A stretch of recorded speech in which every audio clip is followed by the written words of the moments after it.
Alright, once again, another Set 11 updated deck profile, this time on my Impauldio deck. Because Impauldio is awesome with a mixture of design of Messiah and Nova Grappler. And that's partially why I like it, along with its playstyle of focusing on more pain means more gain. With some reminiscence of the Vanguard Zero defensive mechanic, which also really made me love the deck. But anyway, just like the last time, the playstyle hasn't really changed much because it practically does exactly the same thing. More pain means more gain. Although, with the new recent support, we have got some nice new options and in a way better choice target options as well. Because that's one thing that Impauldio always kind of lacked was choice charging options. And also, it was always been a 3-attack deck, but thanks to set 10 with a new mini Impauldio, we now have officially multi-attack in the deck, although now it suffers from counterblast issues because of it. Then again, that is more of an additional option, in my opinion, than you playing it as a mandatory type thing. And we also got some more ways to put cards from the drop zone, which is actually very helpful for Impauldio, because in the early game,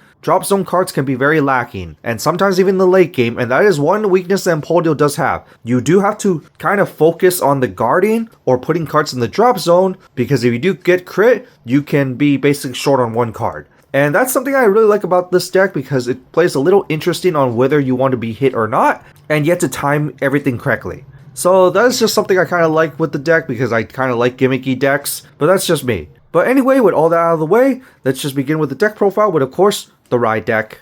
So your starter, which you could run any, I choose the Fast Starler, in which we go to the Grade 1, Pargrit. So when you ride it on top of the Grade 0, you can set one System Code Exceed. And this is the most important card of the deck, and of course you have to run the Ride line for it, because otherwise you can't have this card. So it's a token, so obviously it's not going to the main deck. So in the order zone, when you take a damage, choose a card from your drop zone and put it to the order zone as a gauge. And then you get plus 5k power to your Vanguard if the damage check is not a trigger. But if it's the 4 for more damage, you get the 5k power regardless if it's a trigger. So this is just very nice because not only that over time it increased your defensive because it's on your opponent's turn, but you're increasing your gauge count, which is also the most important part because this is what I mean for the part where the more pain you take, the stronger you get. Although it's also very risky because it's a weakness where you have to take damage for you to get stronger. And also there is the weakness of the early game because if you went first, you're going to discard one card for the Grade 1, and if you get crit on your opponent's first attack, well, you only have one card, so you lose out on one card in the gauge.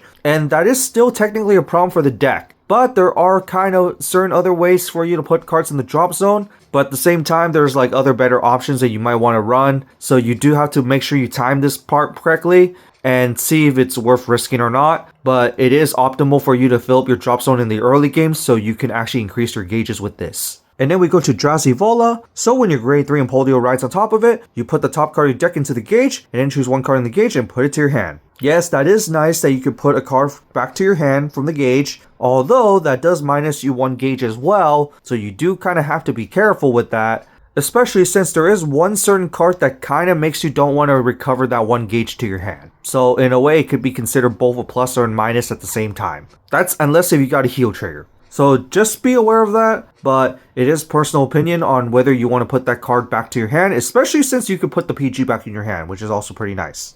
And then finally, we go to the Destined One of Exceedance, Impauldio. So Impauldio has two skills, the first one being the main one, where act once per turn, counterblast 1, choose a card from a drop zone and put it into your gauge, and then look at top 5 cards of your deck to superior call one of them. And then this card gets the skill in the end turn. Your whole front row gets plus 5k power for every 2 cards in the gauge. And this is what I mean for more pain means more power. Because the more pain you get, of course this is going to stack over time. And usually by the time you hit Grade 3, it's going to be 4 gauges. But ideally, on your first Grade 3, you want to hit 5. Just because of another card.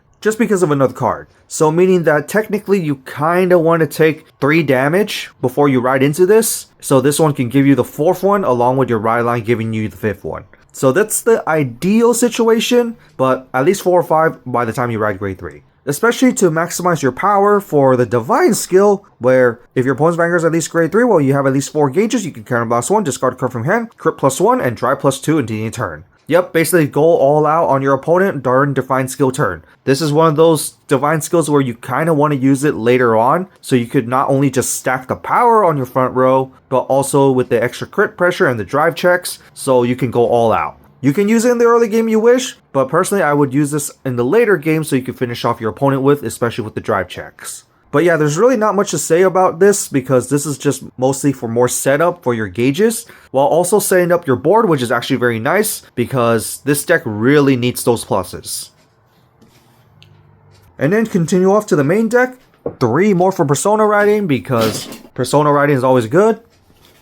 And into the main rearguard, the 4 Winstors. You have to run 4 of this because otherwise the deck is going to be much more lacking. So, during your turn, while you have at least 4 gauges plus 5k, but if you have 8 gauges, and this is what I mean why you don't really want to put that card to your hand from the ride line, it does not lose any drive checks through its next skill. Because the next skill is that when this card attacks and you have at least 4 gauges and a rearguard did not drive check during their turn, you can counterblast 1 to give it 1 drive check. And then at the end of the battle, retire this unit. And this is why you kind of want to maximize to 8, because this one will give itself 1 drive check, and then the other skill will just make that -1 drive check just irrelevant. So it becomes twin drive, and this is why you kind of want to, once again, not add the card from your hand from the ride line. Unless if you got the heal trigger, because the heal trigger is the only way that you can actually get 8 by still adding the card to your hand. Because remember, 5 damage means 5 gauges, the ride line grade 2 means 6, Impauldio means 7, and by the time you do the second Impauldio turn, that's 8 gauges. So that's why you kind of do not want to put that card from the ride line to your hand because you're going to lose 1 gauge. So once again, it's kind of one of those games where it's like more pain means more gain, but then that just really depends on scenario. So just do be careful with the damage, especially since you still need to fill with the drop zone. But ideally, you do want to max out to 8 gauges by the time you hit your 4th turn, because you want a Divine skill plus this card in Twin Drive. And that's why you must run 4 of this, as this is the most important rearguard of the deck, as it's rearguard pressure as well. And so that's it for the grade 3 lineup. To the grade 2 lineup, start off with Vervo Hildy, because this card is basically mini Impauldio. I have to say this card is a more of an extra option than anything, because this card kind of makes you use more counterblast, which the deck is starting to use quite a lot because of this Winstor along with Impauldio herself. And you really want to use your counterblast for Winstor more so than this. But if you have a system code Exceed, you get all the following ability. The first one being when placed on rearguard, you can Soul Blast 2 to draw a card if you have at least 2 auto-mod gauges. This skill is actually very helpful, especially in the early game, because that means that you're filling up your drop zone sooner, which means more gauges for you to put in. And believe it or not, you're going to use this skill a little more often than I thought you would because of the part where you're Soul Blasting 2, and that extra draw power is very helpful.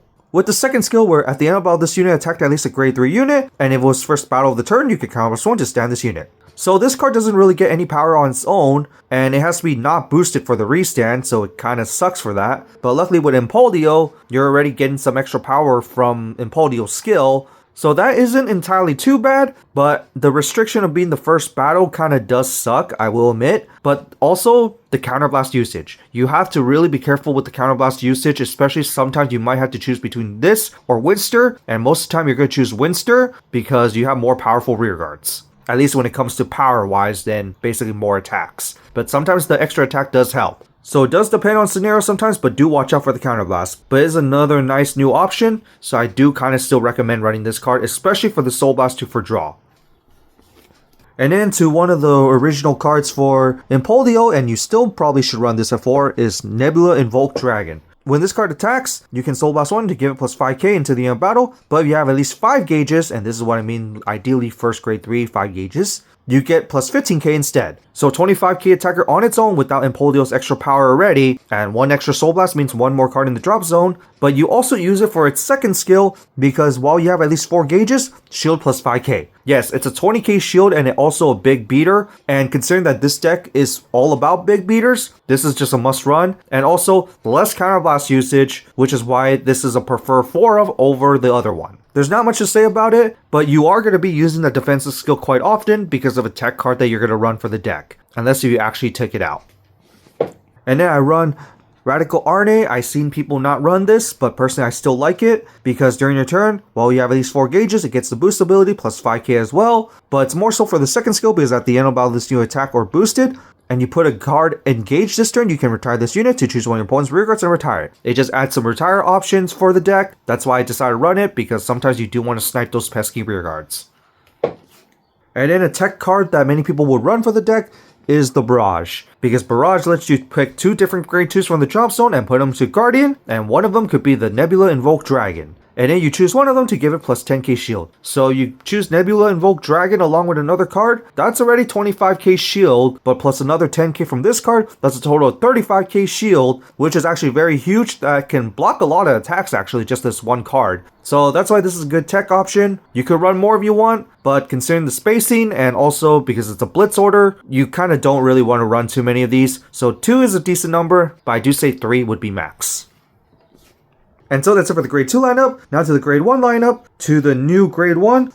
Add Forefront. This card does really help out the deck quite a lot, especially because of its first skill. While you have at least 4 gauges, you can reduce the energy cost by 2 because of its actual main skill, where at the end of how this unit boosts. While you have a system code Exceed in the order zone, you can Energy Blast 2 to retire this unit to draw a card. So not only that it helps out with putting the card to the drop zone, but you also get extra draw for a deck that doesn't really use energy anyway. In fact, only the next card uses energy along with this card. So this deck doesn't really use much energy. And early game draw is also very helpful because this deck kind of does need that hand. And having the extra drop zone filter is just helpful. Especially with the second skill, where when this card is put to the automod gauge by the original ACK ability from your at least grade 3 Impauldio, you can choose one of your units against with 5k power, but if there's at least 2 copies in the automod gauge, you choose 2 units instead. This is just a nice target for Impauldio in the drop zone, and right now is the only main target for Impauldio in the drop zone, because right now there's no actual cards in this deck that actually gives you that extra bonus by putting it to the gauge by Impauldio's skill.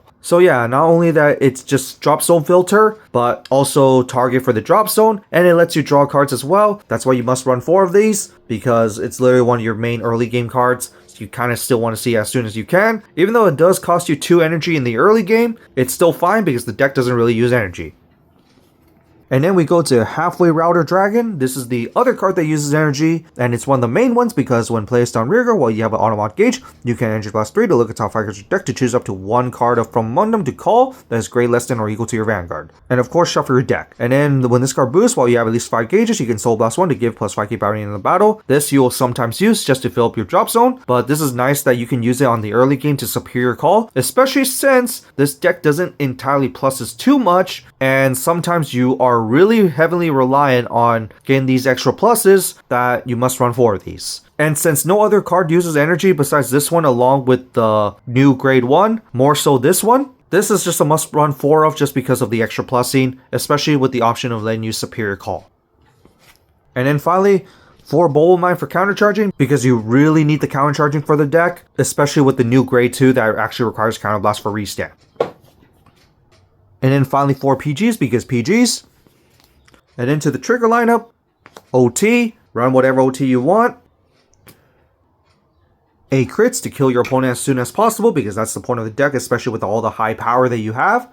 And then 3 fronts, you can swap this out for effect fronts, which I might actually do because of the new mini Impauldio requiring you to use Soul Blast 2. But I'm also thinking about draws just so you could get some early game draws as well, because this deck can sometimes lack hand power. But at the same time, it does risk deck out for the deck, as you can tell from rearguard drive checks. So it is personal preferences on what you prefer to run, but I might actually swap these fronts out for the soul fronts.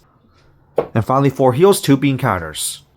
So that's it for my updated Impauldio deck for set 11. What do you guys think of it? What other cards would you recommend? And what other changes would you make? Personally, the changes I put in, I actually kind of like it now, because originally I did run 4 copies of the new mini Impauldio that would restand, and seeing the counterblast issues, I cut it down to 3 because counterblast reasons, and you really want to more so counterblast for the Winstor, hence why I cut that down to 3. But anyway, the new support is overall pretty nice. Impauldio finally has a 4th attacker, even though I would say it's not completely necessary, as Impauldio was originally just a big 3 attack deck, which in a way will kind of actually works out better as a 3 big attack deck. But oh well, they had to have the restander, so I guess more options. But I also like the recent support from set 11, adding a little more option, especially for more drop zone filter, which I still really wish that Impauldio interacts with the gauge zone more, but I do like the extra option where you can choose from drop zone to activate abilities. Just wish that there was a card to actually swap out gauges, just for a little more flexibility and fun. But that's just me. But other than that, there's really not much to say about this deck. It's just basically high power attack deck, and basically a lot of drive checks. And more pain means more gain, which is something that you still have to be careful of because it is still damage, and sometimes you have to risk attack hit abilities as well, just so you could actually get their extra skills. But other than that, that's it for this, and see you all next time.